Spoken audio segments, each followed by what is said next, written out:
My name is Robert. I'm 30 years old, and looking back, the end of my life as I knew it started the moment we crossed the bridge into the Hamptons. We were headed to her parents' estate, a sprawling, white-shingled mansion tucked away in a zip code where even the air smells like expensive laundry detergent and old money. Back in Chicago, Chloe was ambitious, sure, but she was human.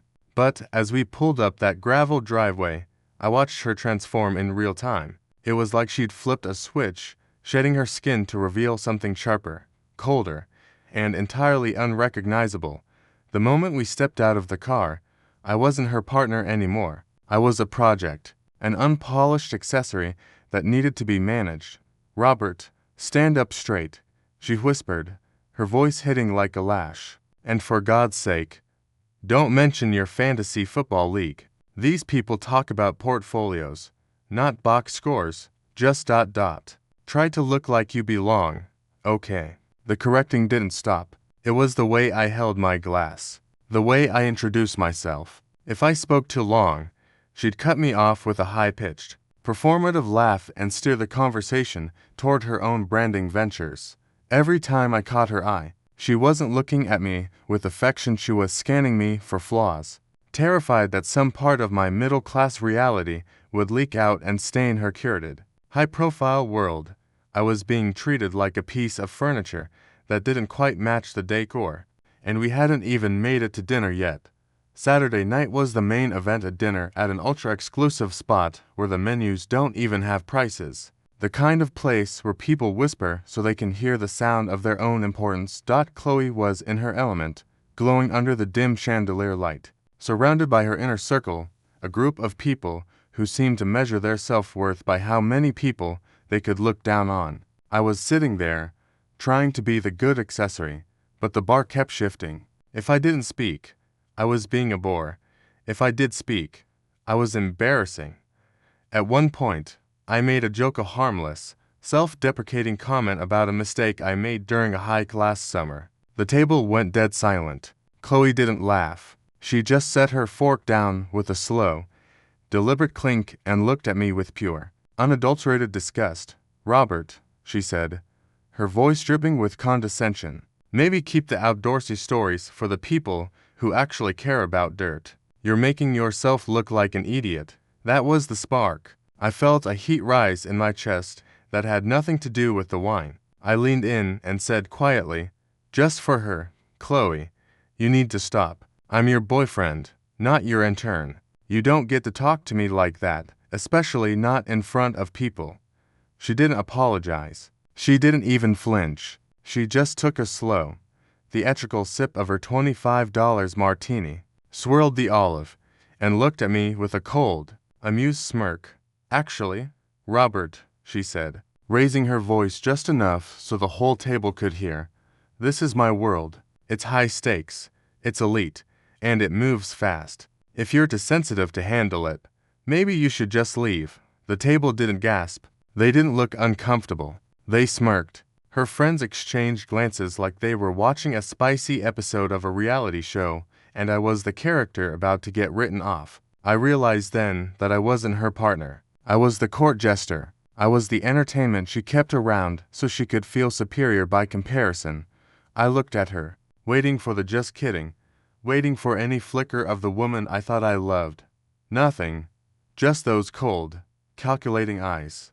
"Okay," I said. It was the quietest word I'd spoken all night, but it felt like a gunshot.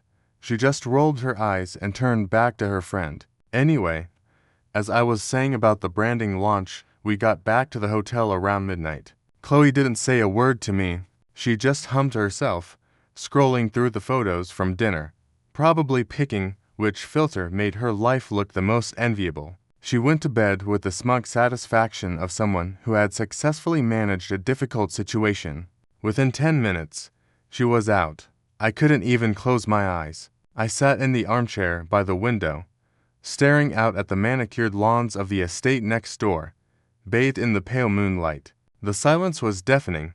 That's when the clarity hit cold, sharp, and undeniable. I looked over at her sleeping figure and realized I wasn't looking at my partner. I was looking at a stranger who owned me. For 2 years, I had been shrinking myself to fit into the corners of her life. I had been apologizing for things that weren't wrong and changing parts of myself that weren't broken.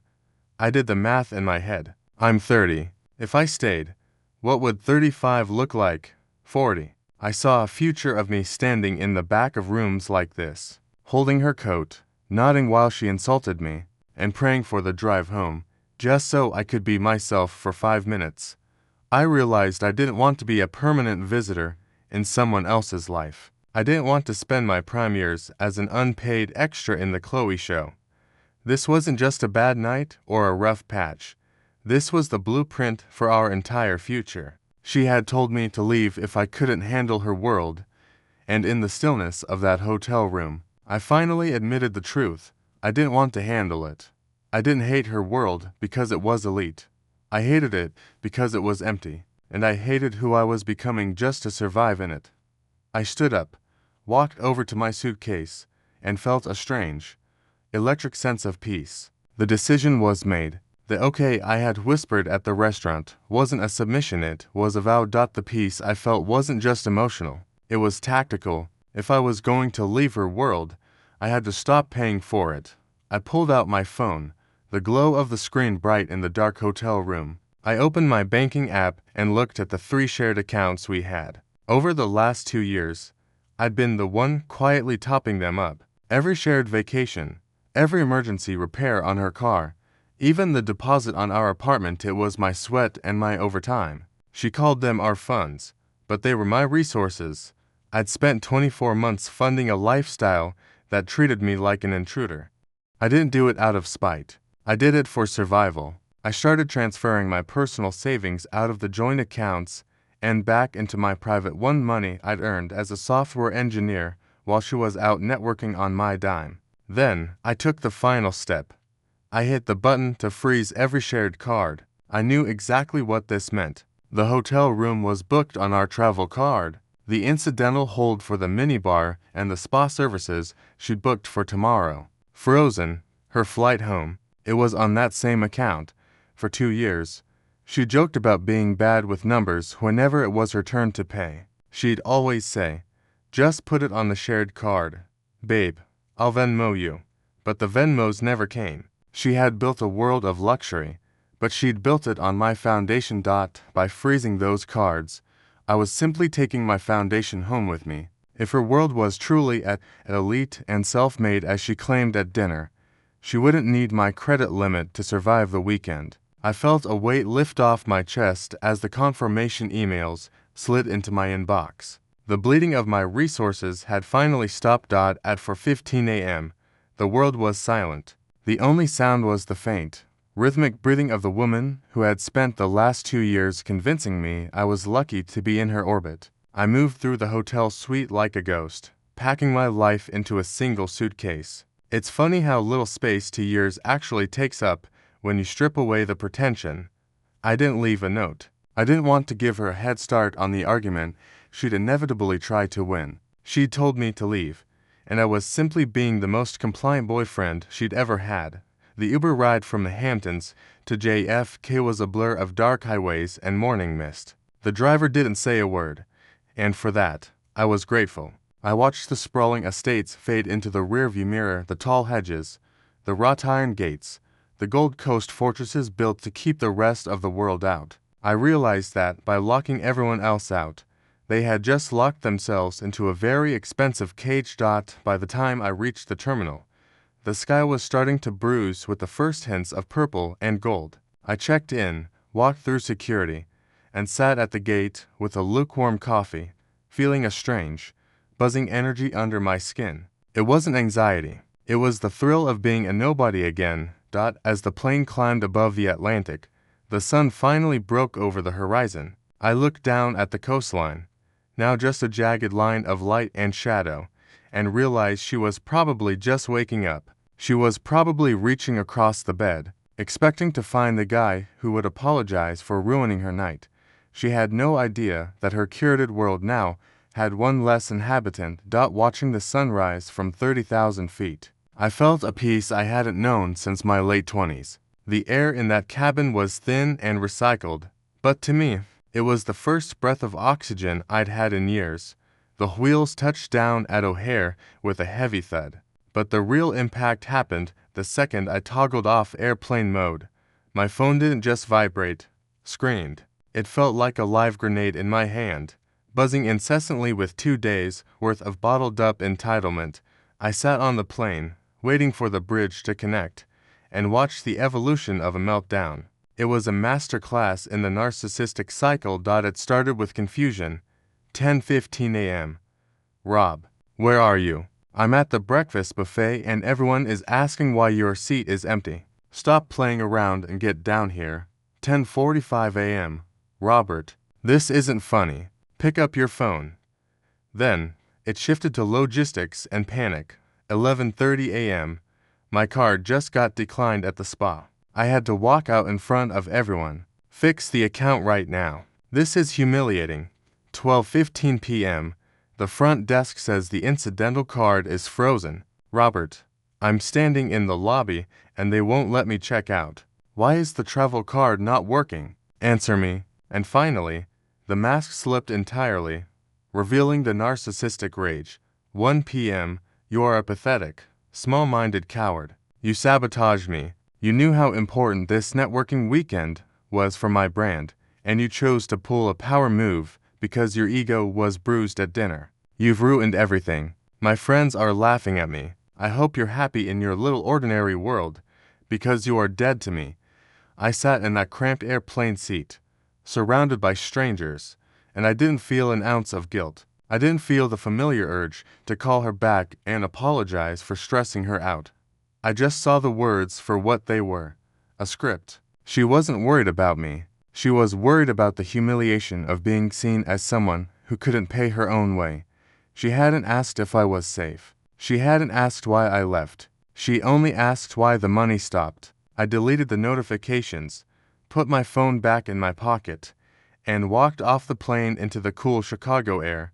Back in my apartment, the silence was a revelation. I sat on my sofa, the one I'd paid for, and thought about that phrase she kept weaponizing. My world. I finally saw the trap for what it was. For the last year, our relationship had been a lopsided pyramid scheme where she was the CEO and I was the silent investor. She truly believed she was the prize, the high-value woman allowing me to bask in her reflected glow. She viewed me as a lucky guest who had been granted a temporary pass into a life of prestige and ambition. But as I sat there, the truth became painfully clear. I was the one holding up the sky. I was the one who managed the logistics so she could focus on her vision. I was the one who provided the emotional stability so she could have her creative outbursts. I was the one who paid for the dinners, the trips, and the rent so she could keep her personal savings tucked away for her brand. I had been choosing her every single day, choosing her needs, her moods, and her comfort over my own dignity. But Chloe had never once chosen me. She had only ever been choosing her image. I wasn't her partner. I was a prop in her photo shoot. I was the person she used to prove she was relatable until I became embarrassing by asking for basic respect. She thought she was the one with the power because she was the one who could dismiss me. She didn't realize that the lucky guest was the one actually keeping the lights on. Without the guest, her world was just an empty, expensive room she couldn't afford to stay in. By Monday afternoon, the social police had been dispatched. My phone started buzzing with messages from people I'd sat across from at dinner, people who wouldn't have looked me in the eye if I wasn't the guy paying the bill. In the Reddit world, we call them flying monkeys. They are the enablers, the ones who do the narcissist's dirty work. Chloe's best friend, Sarah, sent me a text that was practically a legal summons. Robert, what you did is unhinged. To leave Chloe stranded without access to funds is literally financial abuse. We're all worried you're having some kind of emotional breakdown. You need to grow up, unfreeze the cards, and apologize for this immature power move. It was a masterclass in gaslighting. I was being labeled emotionally unstable for simply doing exactly what I was told. I left. I realized then how quickly the narrative gets rewritten when you're not there to hold the pen. In Chloe's version of the story, the one she was selling to anyone who would listen, I wasn't a man who had finally stood up for his dignity. I was a scary, unstable boyfriend who had sabotaged a successful woman because I couldn't keep up with her lifestyle. They didn't care about the insults she hurled at me. They didn't care that I'd been her silent benefactor for years. All they cared about was that the infrastructure had disappeared, and it made their weekend awkward. I looked at the messages and felt a strange wave of relief. If these were the people she valued, the ones who prioritized appearances over the truth, then I didn't just leave a girl. I escaped a cult of superficiality. I didn't reply to a single one. I didn't defend myself. I realized that, when people are committed to misunderstanding you, they can protect their own ego. Your silence is the only weapon that actually works. Tuesday evening was when the world finally came crashing back to earth. I heard the key turn in the lock, followed by the heavy, aggressive thud of a suitcase hitting the hardwood floor. Chloe walked in, looking less like a high society queen and more like someone who had spent 2 days fighting a war she didn't realize she'd started. She marched into the living room, ready to deliver a monologue about my cruelty. But she stopped dead when she saw the guest room door open and 5 neatly taped cardboard boxes sitting in the hallway. "What is this, Robert?" she snapped, her voice trembling with that familiar, icy indignation. "You think a little weekend spat means you can just touch my things? We need to talk about how you're going to make this up to me." "There's nothing to make up, Chloe," I said, not looking up from my laptop. "I told you I was done. I meant it. You can't just throw me out of our apartment," she shrieked. I finally looked at her. "That's the thing, Chloe. You spent so much time convincing everyone, including yourself, that this was your world that you forgot the fine print. The lease is in my name. I signed it 3 months before I even met you. You never wanted to be on the paperwork because you said it was too much responsibility. Well, you were right. It is." The silence that followed was the first real moment of honesty we'd had in a year. The realization hit her. She didn't have a claim. She didn't have a backup. She had burned the bridge while she was still standing on it, assuming I'd be there to catch her.